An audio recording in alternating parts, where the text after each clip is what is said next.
Good morning, everybody. I would like to welcome you at the Day with Industrial Partners. And because we have like bilingual programs, some of it is in English, some of it is in Czech. I will first start in Czech and then switch to English again. So if you don't speak Czech, I will be back to you in a little moment. Tak krásný den a ráda bych vás přivítala všechny na setkání s průmyslovými partnery. Tím, že dneska nás čeká zajímavý program, který bude kombinovat různé, tady vypnu si stream, který mě tady hraje do toho. Dneska nás čeká velmi zajímavý program, který bych vám ráda prezentovala. Moje jméno je Barbora Bínová, na Fakultě informatiky působím jako proděkanka pro průmyslové partnery. A spolu s tím tak mám na starosti i aktivity, které se týkají jednak spolupráce s průmyslovými partnery, někdy i koordinace věcí kolem stáží nebo kolem přednášek a zapojení průmyslových partnerů do výuky. Dneska na Dní s průmyslovými partnery tak nás čeká velice zajímavý program a já bych vám ho ráda trošičku odprezentovala a potom přepnu do angličtiny, protože první blok bude anglicky. Tak, kdybyste měli jakékoliv dotazy, tak prosím pište do chatu, a protože chat máme k dispozici k tomu, aby jsme jakkoliv reagovali.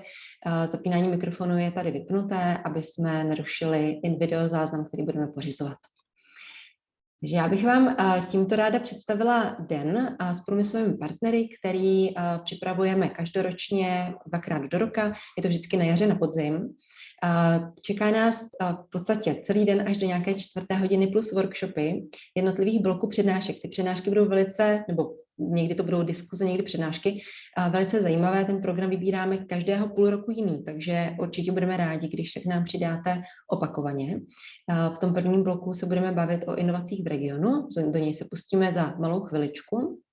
A v těch dalších potom jednak vhled do pozadí úspěšných projektů, kdy budou prezentovat zástupci firem, ale máme tady i zástupce, kteří mají ten přesah jednu nohu na fakultě a budou to věci, které jsou přesahové a jsou zajímavé i výzkumně. Potom ve třetím bloku tak se budeme věnovat krátkým prezentacím studentských projektů, zejména diplomek, bakalářek, ale nejen těch. Budou to i nějaké projekty studentů, kteří pracují jako třeba výzkumní interni v partnerských společnostech. A v posledním 4. bloku tak budeme mít panelovou diskuzi s odborníky na téma best practices ve vývoji softwaru. Máme tam velice zajímavou paletu lidí. Přehledově skutečně přes lidi, kteří se věnují spíš komunikaci se zákazníkem nebo UXu, až po ty, kteří dělají víc automatizaci, čistý kód, udržovatelnost kódu. Takže budeme se tady bavit o konkrétních věcech, které oni vidí, že studenti často z té školy neví, a budeme konkrétní v tom, co jsou ty best practices, které potřeba si hlídat. V rámci celého dne tak máte možnost se v rámci Discordu připojit na stánky, takže určitě prosím využijte toho. Na stáncích na Discordu odkazy a všechno máte v e-mailu, který vám došel po registraci, nebo přesněji tento týden, tak máte informace i k tomu, jak se připojíte. Firmy na stáncích najdete zejména v časech, které máte uvedené na webové stránce, takže tady pro polovinu firem je to čas polední pauzy a pro polovinu firem je to čas takové větší přestávky v odpolední. S tím, že, tak tady, jo, takže znamená potom 4. bloku. S tím, že klidně nakoukněte na Discord stánky už teďka, pokud tam uvidíte nějaké informace, budeme rádi, když si je načtete a když případně se na cokoliv zeptáte. Ta vaše odpověď bude zodpovězená určitě po tom, co se zástupci firmy připojí. A u některých zástupců firm víme, že budou sledovat Discord po celý den, takže určitě neváhejte se na ně obrátit. Tak a já teďka přepnu zpátky do angličtiny a ještě nějaké informace o Dni SPP řeknu v angličtině, takže prosím sledujte nás. Já přidám ještě nějaké odkazy do chatu, ať si můžete ty věci načíst i v tom jazyce, který je vám příjemnější. A jenom než to udělám, tak chci upozornit, že pokud jste přihlášení na workshop, tak informace o workshopu tak máte přímo od organizátorů workshopu. Takže pokud by se vám nedařilo připojit nebo jste nemohli najít odkaz nebo cokoliv, tak prosím kontaktovat přímo kontakty, které máte uvedené u daného workshopu.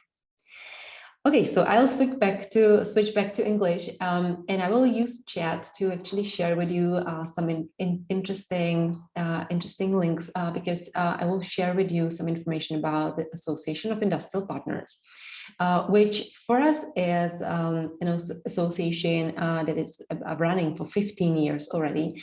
It's something that, as we see, is already very elaborated, is able to actually kind of like transit to different also aspects of education at the university. And we are very happy about that, because I believe that with what was started 15 years ago by Vašek Matyáš, we have achieved something that is quite exceptional also in comparison to other universities we are working with.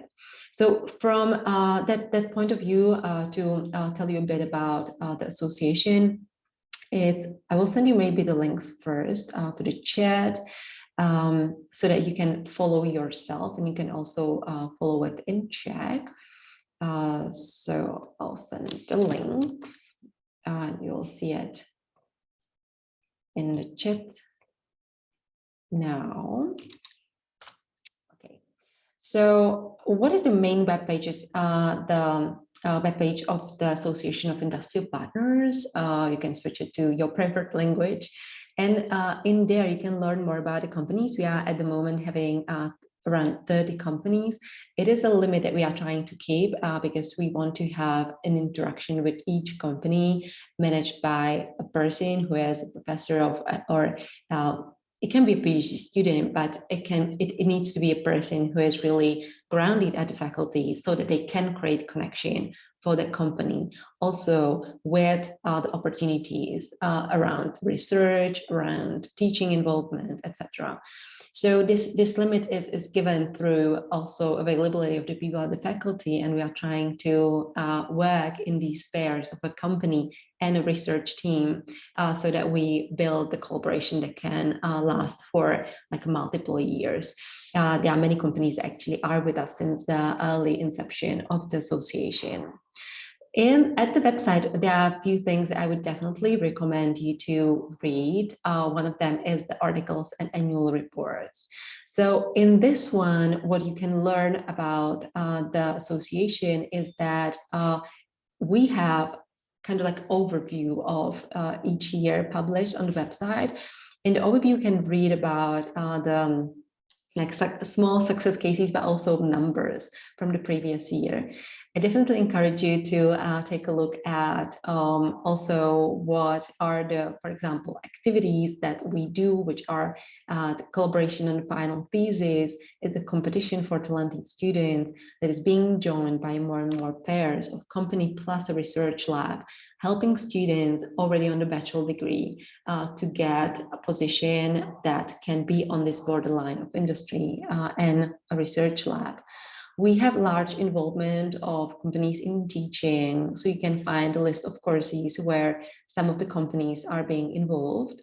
Also, if you knew about a course that is missing in the list and you know that people from the partner companies are involved, we'll be happy if you let us know. For that, we also have the collaboration on the level of PhD students. So if you consider staying in academia, but you want to keep the connection to industry, that is also an opportunity that we can talk about.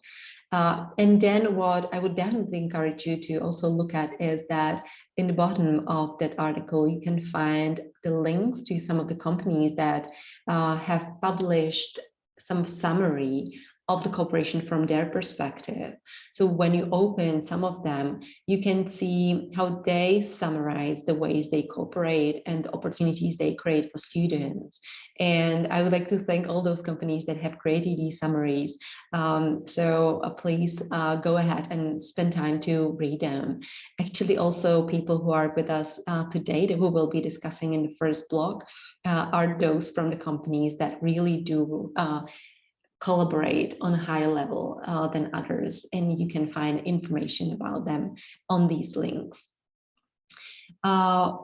With that, I would like to use one last link to actually bring to your attention. And that is a link about the thesis topics, because sometimes you want to start collaboration, you do not really know who to contact.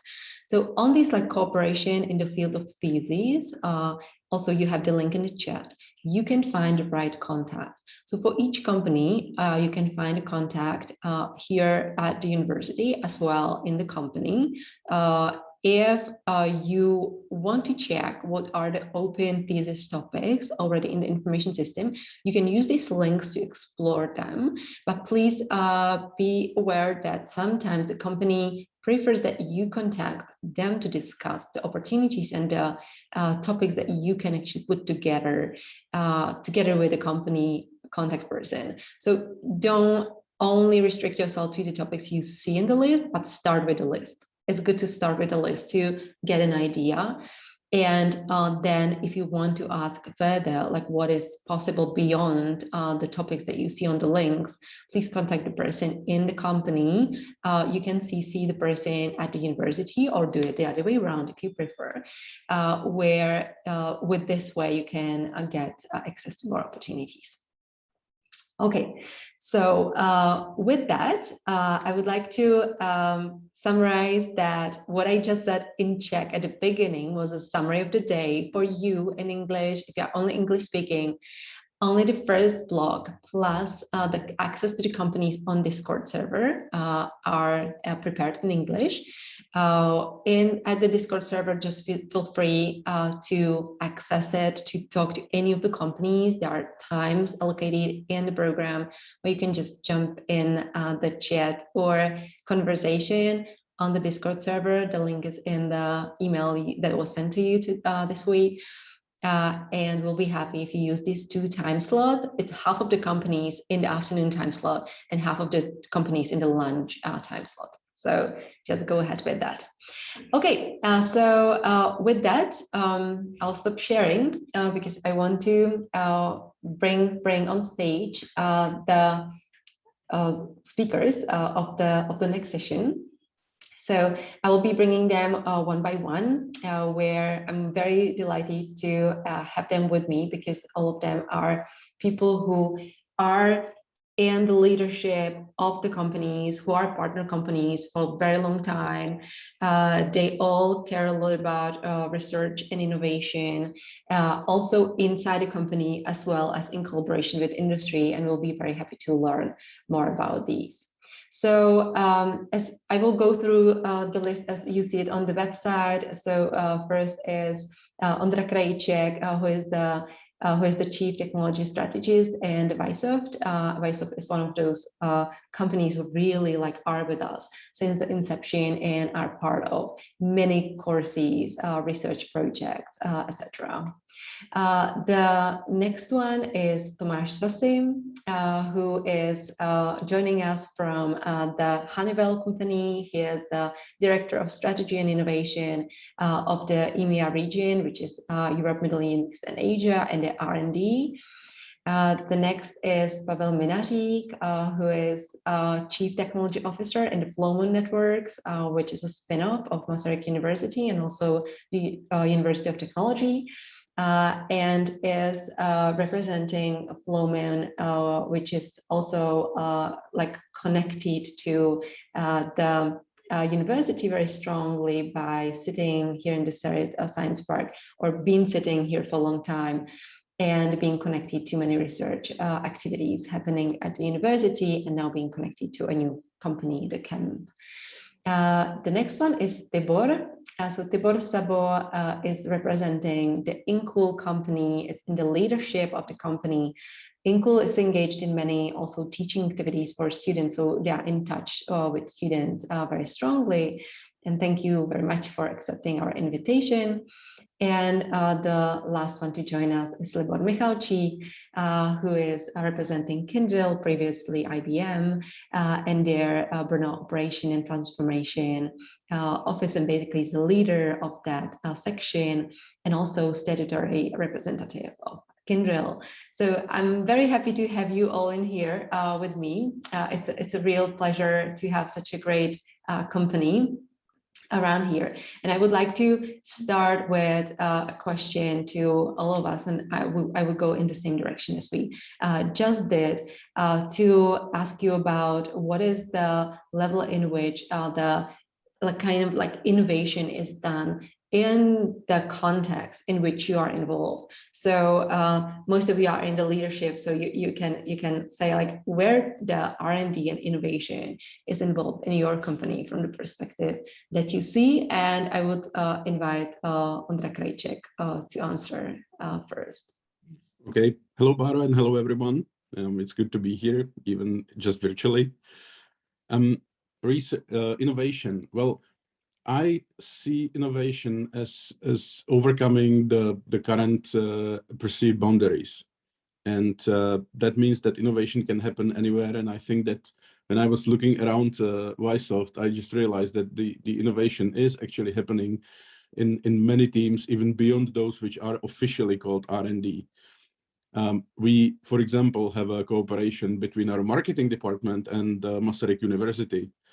And there is no engineer in that team, and yet these people innovate together. And because we are now actually in the process of launching several new product families, we are innovating our business models, we are innovating our revenue models as well, beyond what is the perceived status quo in our industry. So innovation is really not a privilege. Innovation can be done anywhere and is being done almost everywhere at Vysoft. Thank you so much. I think we'll hear actually like a similar landscape in other companies as well, because it's so pervasive in the companies who want to be the leaders, I believe. And that's maybe also one thing that distinguishes the leaders from the followers on the market. So if I can invite now Tomáš Sasy to add his points and viewpoints. Sure, I can only echo what Ondra was saying. Innovation is really happening everywhere. So we're using innovation as a vehicle for the growth. So we want to build a new business. Here in Brno, we have 1,000 engineers and scientists, and that's the part of their job. Now, where the innovation happening, that's probably different from company to company. We're serving two major customers in the two major segments. The one is the aerospace, meaning air taxis, cockpit systems, space systems. And then we have something what we call productivity services, where different part of the segments belongs, like a warehouse automation, worker safety, or the healthcare. But I can double click later on when there is more room. Okay, perfect. I would like to now, with the same question, invite Pavel Minařík to share with us the situation in their context of Flowman Networks. For us, it was always a way how we innovated our products. So we have a standard product roadmap, which is usually for 1 year period ahead, and this is being delivered by the regular development team. And we do have a more long-term roadmap. Sometimes we refer to it as a Horizon 2 or Horizon 3, where the substantial innovation is happening through cooperation with universities, so joint R&D projects, and the results of those projects are actually feeded back into the development team to deliver on future product innovations. But we have also, like 3 years back, created a dedicated internal R&D team that we call experimental development. We tried to do this a couple of times before, and it never worked till we moved the team out from the standard engineering, because these guys were always taken back from those experimental work to help to deliver on the current roadmap. So once we move them to a really dedicated team outside of the engineering, we can really talk about internal research and development in our company. Yeah, I mean, the different one than with the university projects. Yeah, that is very interesting point. And also, like when we were preparing for this discussion, we discovered that it will be a very interesting question to more of you. What is that difference in the teams? Thank you so much. Then Tibor, what is the situation in KUL? So for us, innovation happens in the landscape of a pretty broad number of projects that we are developing. Maybe it's important to say that we are not a product-oriented company, we are a project-oriented company, we are a software house, so we are developing large-scale, short-scale, small-scale projects for different customers, mainly for public customers, for the e-government. So a large amount of our innovation happens towards, let's say, this very public area where the citizens can like experience what's new and what innovation these projects are bringing to their everyday life, even in Brno or in other cities in the country. So we are maybe a bit closer to the ground in the innovation R&D area. We do not have a dedicated R&D team, so I'm pretty much agree with Ondra and Tamas that the innovation in our company happens implicitly inside these projects. So it's always very closely connected to the specification of the project, which is usually not so specific as it should be. So there has to be some creativity, some ideation, how to apply the customers' requests or customers' ideas to the real life and how to make it better for the everyday customer. Thank you very much. And the same question to General IBM and Libor Michalčík. Good morning, everyone. Thanks for inviting us. From our perspective, the R&D for Kyndryl is considered one of the strategic areas we would like to be focused on. Together with the university relationship and our focus on growing skills of our people and their expertise. The R&D, from our perspective, is closely linked with the innovation effort we try to boost gradually. Just for your imagination, we just recently celebrated 20 years anniversary being on not only on the Czech market, but here in Brno. So for us, it means that we grew from 40 people to 4,000 people. So this is, for us, it's a big responsibility to be the fundamental part of our global company. And this is also our responsibility to help our people to grow. And one of the, let me say, highest levels we can achieve is to give us the chance to contribute on the development activities, innovation activities, and so on. We have a small advantage. The part of our name includes the innovation. So as you know, Kyndryl was created like the spin-off from the IBM. This is one of the biggest startup. We consider it worldwide. So with 90,000 of employees worldwide. So we play important role in Brno here, and we still keep our naming conventions. So we are Kyndryl Client Innovation Center. So we know that without innovation, we would not be able to grow the businesses, as Tomáš mentioned. So, and this is one of the crucial conditions how to stay competitive on the market. So I hope we will have a chance to speak a bit more about it, about some details, how we deal with that, how we address the innovation. We have several different programs how to attract the attention of our people and our clients as well. So this would be my kind of point of view in a nutshell. Thank you so much. I think we will definitely go around these topics further. Maybe Baro, if I can step in. I think it's important to define what is innovation. A lot of people has a different definition for the innovation. So the way how I understand innovation is it has two components. It's the components of invention, and that is more about the novelty and the technology, and then it has the components of the commercialization. So really finding the problem of the customer and then addressing that problem through the invention. But both components are equally important.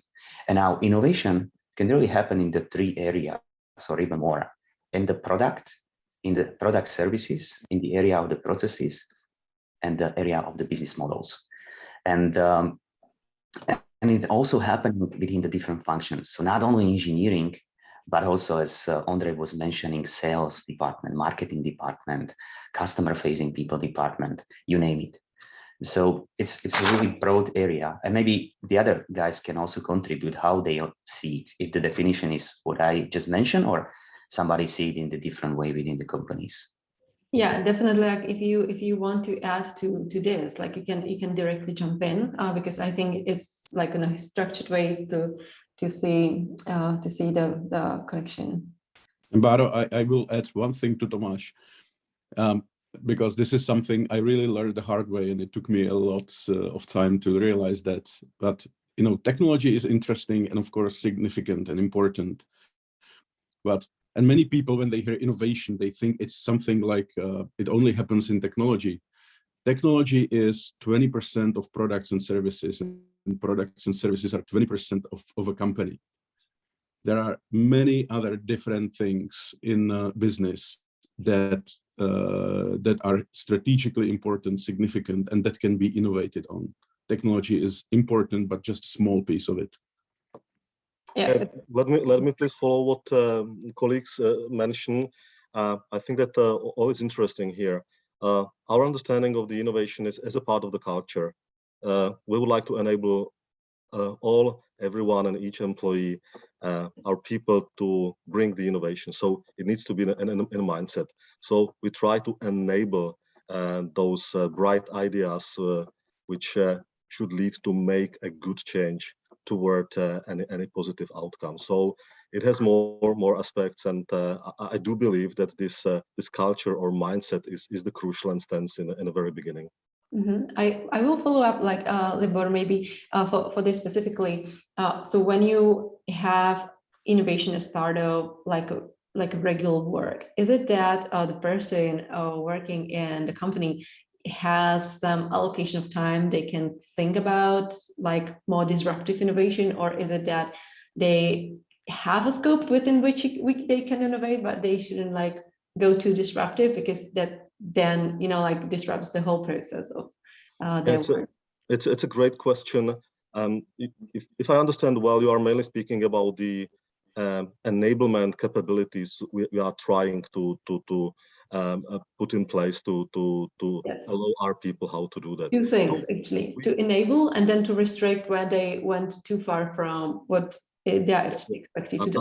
Understand. So the number one, as I said, it should be the culture. If you can't give to the people like 10 hours and bring some innovation, so it can't be there. So it could appear anytime, this innovation, in work, at home, anywhere, at any time. So we try to kind of put it into our culture that this is important. This is important not for us, but also for our clients. But I would look at this from the other angle. What we actively do, we try to stimulate the whole population, all our people.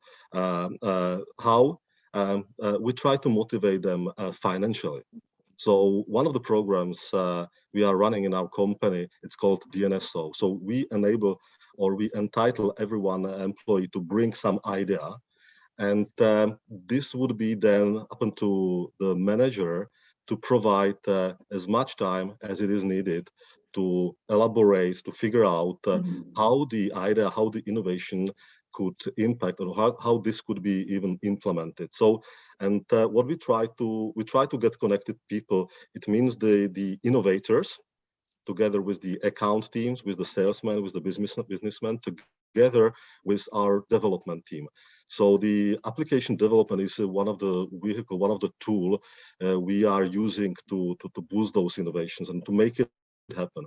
And for each and every successful implementation of the innovation, we reward the people. So, and we consider this is a growing business. So in our terms, for instance, only this year we speak about a revenue around tens millions of the US dollars. So for us, it's a one of the key aspects, how to, on one hand, stimulate the people, enable them to bring the innovation, and to prepare for them as much, let me say, comfortable and as much supportive environment we can bring. Yeah, that's actually a very good point, and the whole area we opened, and that's also how to create space for people to innovate. Because sometimes when the deadlines are very strict, which happens because time to market is critical, sometimes it's difficult to create space for people to actually innovate. So I like that you like open also this area of like incentives and talking to their managers. And I would like to like bring with this Tibor. Actually to help me understand like how does it work in INCOOL. So when people are interested in being engaged in innovation, how do you create space for them to innovate? And like how did you decide to structure innovation? Is it like within the development teams, or is it structured outside, and like what works for you in INCOOL? Regarding this topic, we have to differentiate between business-driven innovation and technology-driven innovation, which is basically connected to what others said. That one thing is to innovate something to come up with new ideas, with new modules, functions, and so on, and the second is to commercialize, to sell these outputs of the innovation. So for us, it's two perspectives. One is the business-driven innovation, where we see that the market, the customers, there's demand for something new, or there's some gap in those expectations, or in those projects, or in the market somewhere. There's a gap that we can fill. We don't know how to fill it yet, but we know that if we can fill it, then we can make some money, or we can sell some products, or sell some services in this gap. So this is a business-driven innovation, and the other one is the technology-driven innovation, where it comes from bottom up, where the development teams, the engineers, the software developers, backend, frontend, and so on, are coming up with some usually smaller ideas, which are continually enhancing the process of developing the software and making it more effective, more time effective, more cost effective, less buggy, so less error prone. So these are the two worlds that have to meet somewhere in the middle. And as you said, sometimes there's not enough time or budget to even make some innovations. Sometimes the project is very restricted, it's very tight on budget and on time. In these environments, there's unfortunately really small space to make the innovation, but it's the responsibility of the management of the company to like cherry pick those projects where we can make the space for innovation, and then we have to let the people like allocate the time for them to like focus on these new things, like have the the environment without stress, without push, and so on. So if you want to innovate, you have to have your like peace environment where you can like get the flow and going and have the focus to come up with new ideas. You usually can do this when you have deadlines every week or so on. So these are the two words that we have to always balance in our company. Sometimes it's more on the business side, sometimes it's more on the technology side. Yeah, what I see also in there is that there is typically like a different time span, right, of the activities. Like sometimes you see something that should happen, and you can allow yourself to have like a bigger time span to explore that area, and then something that like needs to come in the next release, next version needs to be figured out pretty soon. So also like planning of the innovation might be an interesting challenge. I would like to ask Pavel Minařík. I see your hand raised, but I also wanted to invite you to comment on this and the like R&D planning overall as well. I actually wanted to elaborate on what Tibor said and share how we approach this topic. First thing is to empower developers in, I would say, sense of or in terms of agile practices. So they really take ownership of the product as such, and they do have a certain level of autonomy to take decisions. So that's definitely a first thing that supports innovation in the standard development process and standard development teams. But this is not enough. We found out that very efficient way how to innovate products and how to give people space really to think of innovations is hackathon projects. Like we do have a practice of every month hackathon projects. Developers create, I would say, ad hoc teams for specific topics so that somebody feed in or either they come up with by themselves. And these are really product innovations, internal tooling innovations, tools for support or whatever.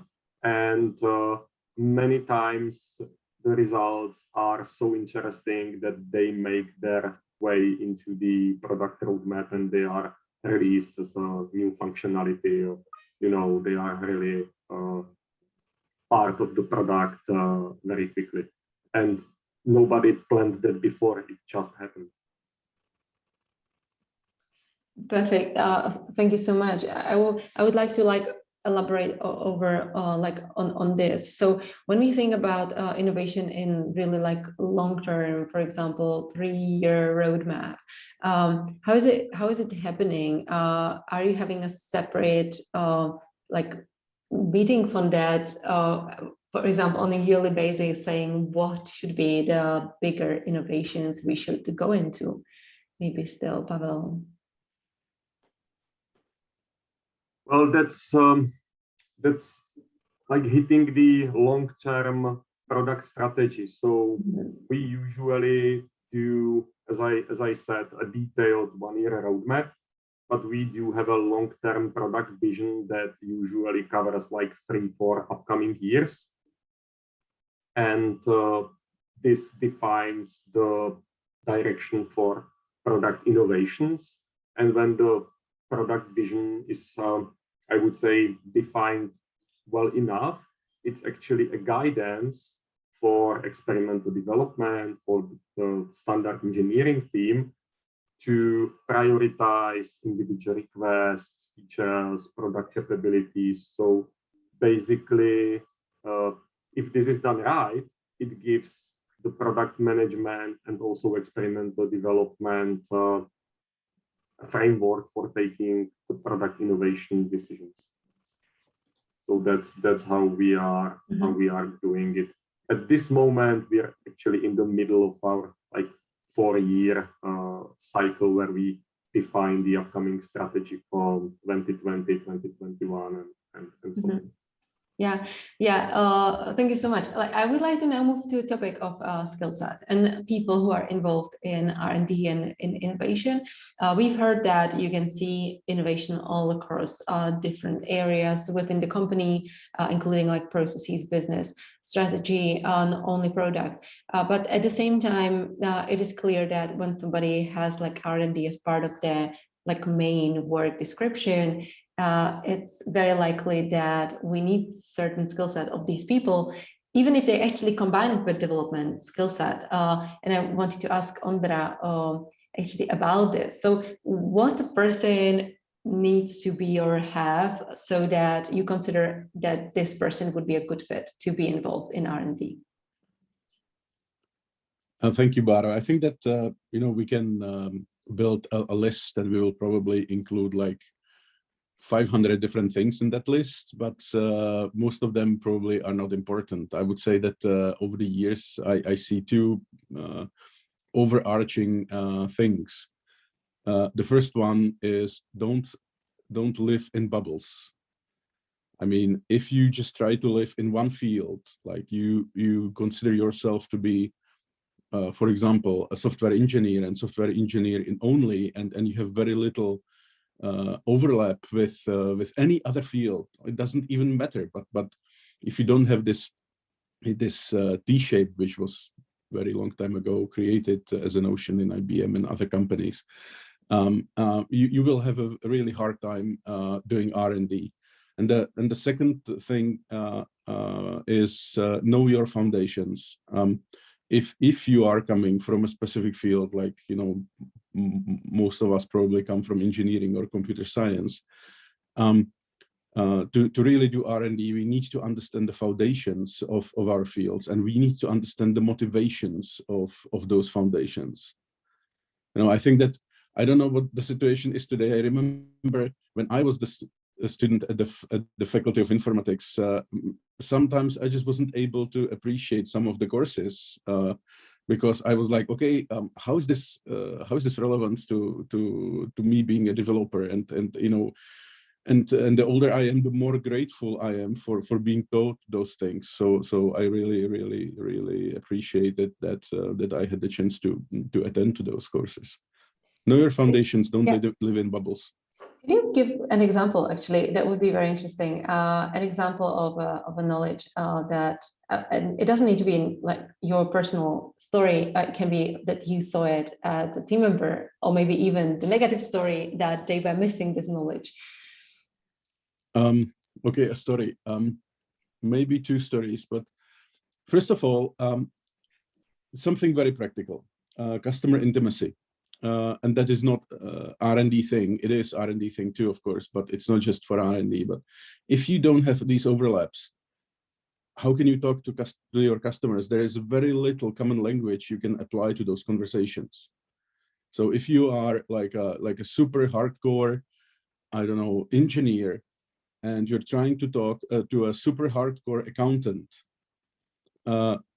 that discussion on anything beyond weather is basically impossible. And I see that because these discussions actually need to happen even within companies. And I don't want to go into details, but R&D is subject to something called capitalization, and that basically means that the accountants and the developers, they need to talk. And if they don't, that has some severe financial consequences for every company that is trying to do R&D. And if there is very little overlap, these discussions are extremely difficult. That's another example. And sharing a bit of my story about these theoretical courses. I remember when I was preparing for one of the state exams, my tutor at that time, Professor Matiska, actually, we had the choice, and I think it's still the practice, that you can pick the courses you are going to be, you're going to be examined from, and I picked the notational foundations of programming languages, lambda, calculus, and parallel systems. And he was looking at me and he said, "Wow, you're probably already crazy." And it was extremely difficult. I think that I spent like 4 months learning for that exam, but I also immensely enjoyed that. So I encourage everyone to try it. That's a great story and insight. Also because I believe that like for some of the knowledge we just came to understanding the usefulness when we are in the process where it comes useful. Tomáš, I would like to ask you also about like the mindset of people. So you are working in the EMEA innovation and R&D. So you, I think, have like also broad scale of knowledge of like where innovation is being done. And is it like, do people who are doing innovation have different skill set or mindset that you see is different from just delivery and development? Yeah, I believe yes. So if you look at the innovation and you separate innovation from execution, then you understand that the innovation is all about working with the hypothesis. So there are a couple of skills that I would like to highlight. The number one would be ability to deal with the uncertainty and the risks. It's all about the failing testing, learning, right?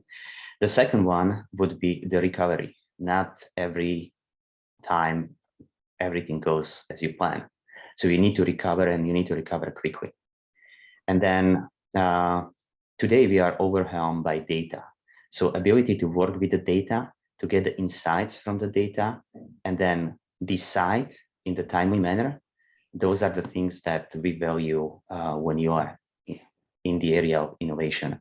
Now, innovation, just for the people who haven't had the experience to work on projects, is not really about the lying on the sofa and brainstorming.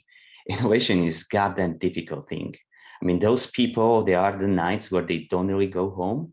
They sleeping 2-3 hours just to deliver on what they promised to the customers, because they know the next day they need to meet them and showcase whatever they produce. And maybe one more thing, what Ondrej was referring to, customer intimacy. I think in our engineering community, we have a lack of empathy. Empathy is also the skill set that we can use, because once you get to the customers and you need to understand the problems, and most of the time, by the way, customers don't understand what is the problem. They tell you the symptoms, but your job is to understand what is the root cause of that problem. Because if you're going to bring the technology and you're going to build the product or service, you need to impact that root cause, not the symptom of the problem. So that would be probably the fourth one that I would highlight, empathy. Mm-hmm. I also wanted to ask Tomáš, so when I have you here, how often does it happen that innovation does not actually reach the realization? Because I think that's one of the typical things. And also when we think about mindset of the people, sometimes they need to accept that the thing that they've been working on is not going into production. Exactly. Right? So very often. So we have, if you take a look at the innovation, it's really funnel. You're starting at the beginning with a good idea. You think it's great idea, but then when you're going through the hypothesis cycle, so you're validating commercial viability, desirability, and technology feasibility, you're finding out that it's not really that great. Or you're hitting the wall with the problems with the productions, the problems that technology is not ready to be used in that product, or it's not cost effective, right? There are different way how you're looking at those things. But very little, a lot of people at the beginning when they got the idea think that's the idea, and now it's just the little move from the idea to the product. Actually not. It's only 10 to 15% having the good idea to the product or to the first revenue. And it's actually not about the product, it's about the first revenue, because whatever you're producing need to be commercially viable. So that thing people really should need and be willing to pay for. It's not about I want the thing, but it's about I need a thing, because I have that problem that the thing will try to, solve.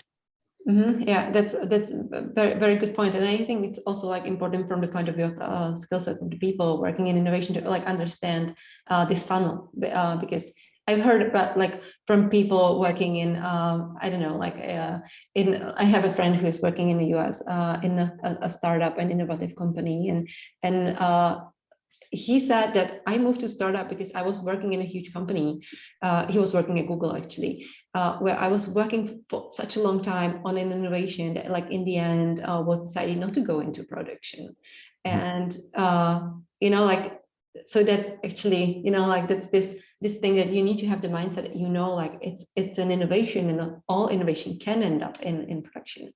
I would like to. One more thing, the failing is also good. And it's part of the process, because failing, giving you the opportunity to learn. It is okay to fail. It's not okay to fail on the same thing over and over again. So, and I don't want to, also I mentioned that the product we're creating need to be viable. It's not everything about the money. I mean, in commercial world, it is about the money, but innovation also can happen on the sustainability. So you have a positive impact on the society, which is equally important than just commercial, viability. Yeah, I think it also like brings to this like different aspects of innovation. It can be like really disruptive innovation, so like really introducing something new and disruptive, or basically improving what we are doing, like doing it better. I would like to ask Libor because I know that like in IBM/Kyndryl, I know more from IBM experience when working with you in that scope about the projects that need innovation because there is a customer need and that is a one-off thing. So it really is important to understand the need, but then find solution, because the problem is typically very hard, and the types of projects you are working on are very large. Can you give us more insight into some examples that what can innovation look like in terms of providing a service for a customer? Yeah, definitely. Well, thanks for the question. Before I will answer, I would like to just comment what colleagues said, and it very well resonates for what we experience, those agile approaches, methods, T-shape requirements, cross-skilling of the people. So the nowadays business requires really complex professionals and individuals, including the soft skills and ability to kind of face the failures. And here is the responsibility of the company to allow the people to fail and learn from that. So the learning curve is very, very important, and it's one of the things I personally consider kind of difference in comparison to what we used to experience in the past. So together with that, one other thing is the knowledge of the client business. So this is something what sometimes we lack from the students, that they might not understand the typical processes in a core business in the different area of the industry. And so I do believe that this partnership with the industry partners, it's really helping them. So thanks for organizing this. About some practical examples where the development and innovation could matter, as you mentioned. So we contribute on large scale projects, actions. Those includes the for instance, the processes or projects or changes. We are frequently manage and implement the changes. So we can imagine that this might require and high level of the analytics, security monitoring on the endpoint. So if you imagine that the typical infrastructure of the data center, we are using this for providing the service for not only tens but hundreds of our customers, and each of the customer might have the number of the servers, different platform the servers. So we speak about the scale of thousands or even 10,000s of servers. So when you have the challenge how to migrate such a data center to the virtual data center, it's a real challenge. So this requires a different kind of thinking and great preparation. So it took usually several months, and this involves IT architects as well as engineers and developers. So this would be, let me say, one example: the data center migration to the cloud, to the virtual environment. Another example could be a software-defined network. So this is something what we need to support, and we need to implement and elaborate our way how to make it ready for our clients. So it requires the innovative ideas how to make it as efficient as it is possible. This is the second example. And the last one could be maybe to make the environment durable and ready to face the challenges like the security or ransomware is. So we try to find the new ways how to ensure the resiliency and the fast recovery from such an event. So if you imagine that you can shorten the time from days to hours for the recovery for industry or production companies who are attacked by such a threat, it's really kind of very valuable for the clients, and for us it's a challenge which requires innovative approaches using the agile practices as well. I would like to touch shortly what you mentioned before, and it's a way how we stimulate further the innovation and how we, from the long-term perspective, how we plan this. So on one hand, this is the client requirements. On the other hand, we try to organize and get prepared, supporting the hackathons. This is the technique which is very strong and useful successful. We try to also enable our people, and this is the part of the playing. So give them the time for play, to entertain something, and here we try to give them the chance to get their ideas patented. So we are very successful in getting the patents from US patent office. So we have more than 20 patents. So it's I mean directly from Brno. So it's one of the way which stimulates and help us to make a change in the mindset and in the culture. So this would be kind of quickly just a few points coming to my mind. Yeah, I'm happy that you summarize it, because also like when people think about like these kind of client services, they do not see the innovation there so clearly, but they are clearly such a difficult. The problems and the projects are of such a scale that it cannot do without understanding and innovating as well. Then Tibor, within the R&D, we often need to have like a process, right, to really distinguish, like now we are delivering, now we are doing I&D, and you had very nice points about like the idea making in R&D, like what is the input output. I would like to like give you space to share it with us. Thank you very much for the word. As I said, we perceive the innovation from two perspectives. One is the business-driven innovation, one is the technology-driven innovation. And as I said, in combination with the characteristics of our company, which is a software development house, we have lots of projects going on, bigger teams, smaller teams working in parallel on delivering outputs for the customers. We have to really structure the innovation into this, let's say, delivery model. So we have to do small everyday innovations in delivering these projects, which are usually resulting in delivering the project in the required time, in the required budget, and in the required quality for the customer. And then doing some longer term innovations in the context of optimizing the software development process, which is in our company the key competitive advantage in comparison to other software houses, where we can develop the software. Where let's say it differently. In our market of software development, those companies usually wins which is faster or cheaper. So we don't want to be cheaper. We usually want to be faster. And we can be faster only through innovation of the software development process. So and this results in innovation through developing some frameworks, some platforms, some components, some modules which you can reuse and then reduce the time of the project.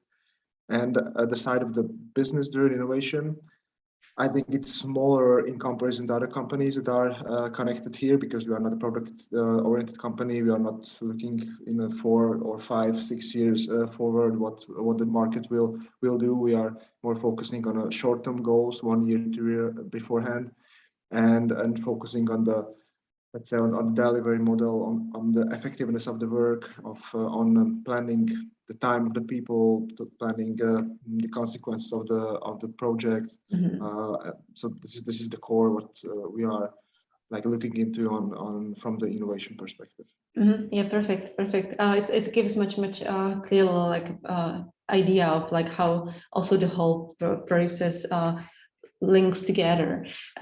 This also brings us to like an interesting area, and just before I open it, I want to encourage everybody who is here with us to ask questions in chat. So like if you have a question, you can join us. Like we have a lot of ideas to talk about, even if the questions do not arrive, but we can give you space to ask a question you are most interested in. So just feel free to jump in. And there is actually no stupid question during those discussions. Exactly. So any question is a great question, even like all the questions that I put in the discussion.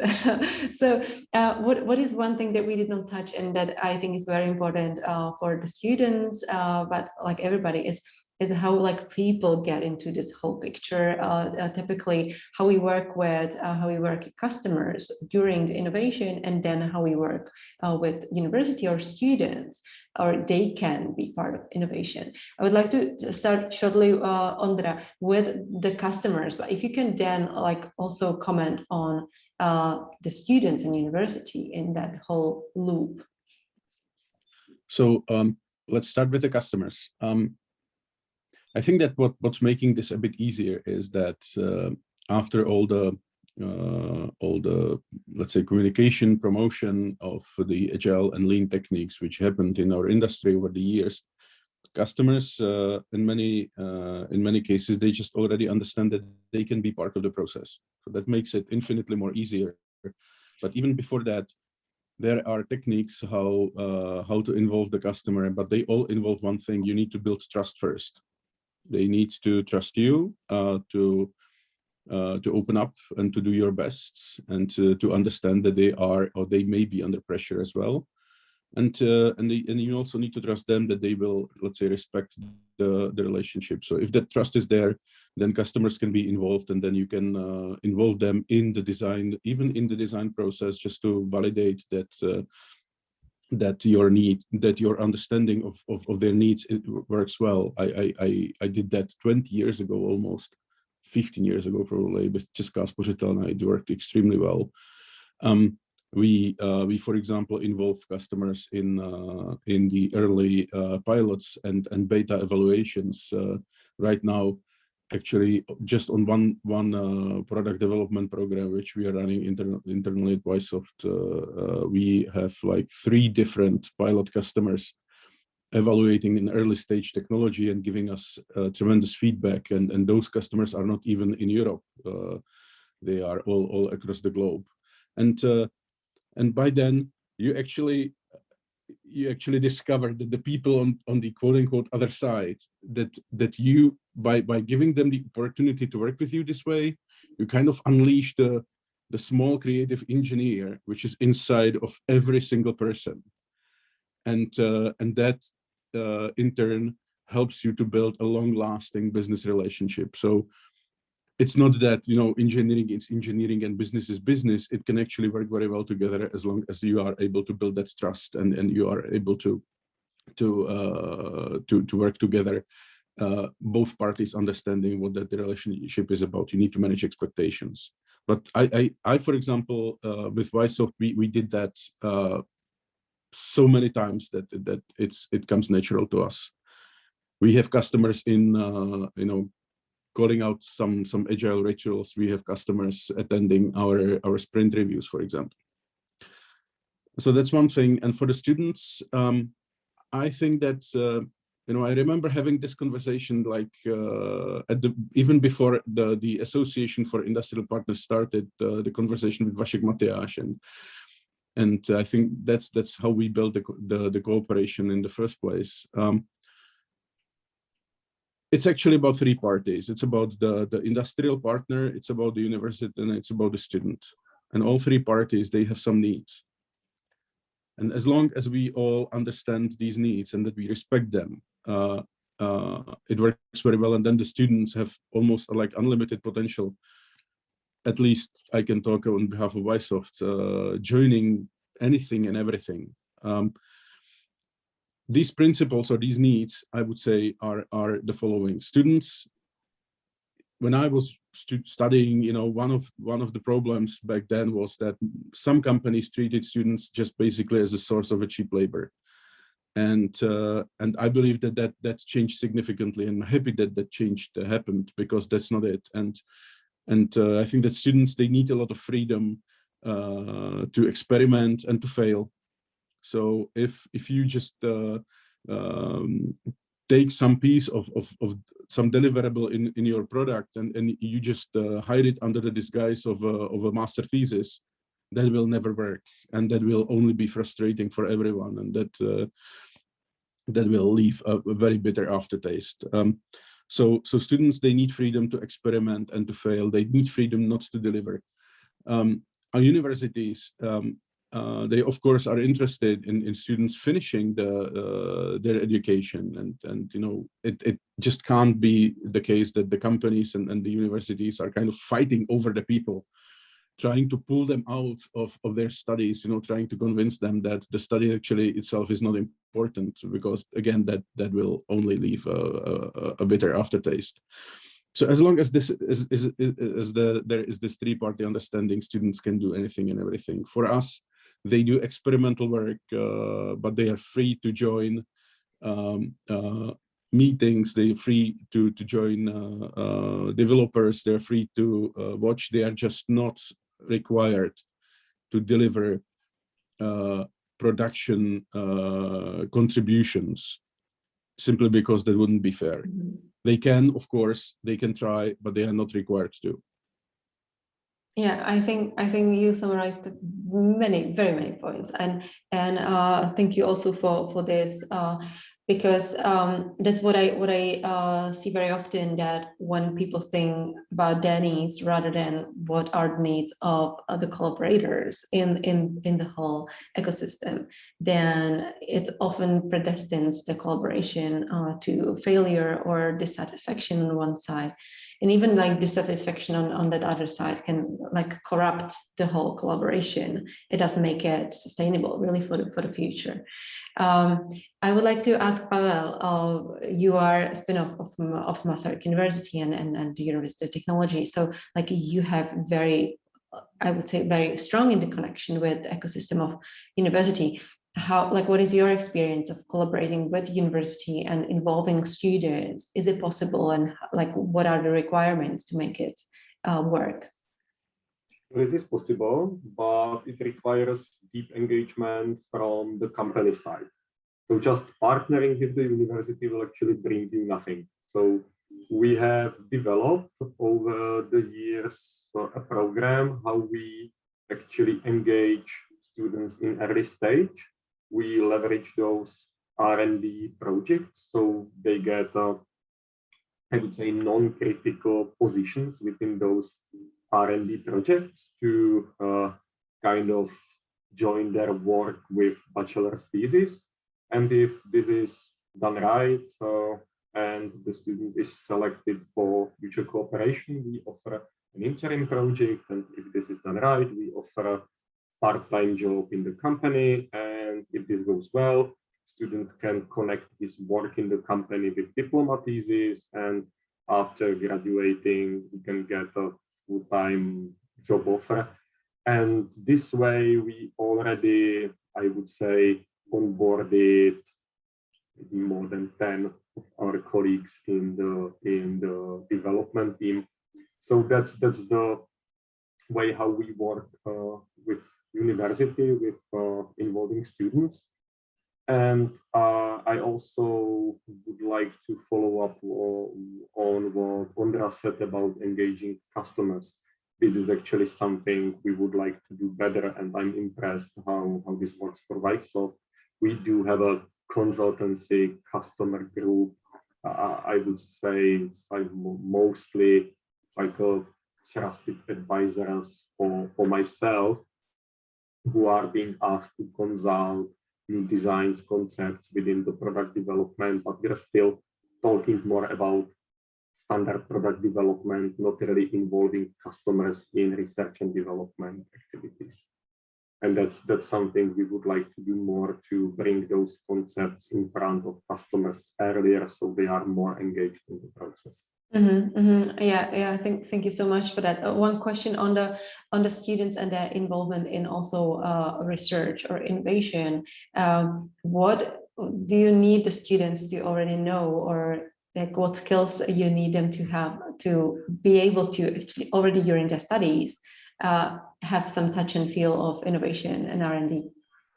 Well, honestly speaking, we don't need anything special. We just need them to understand, the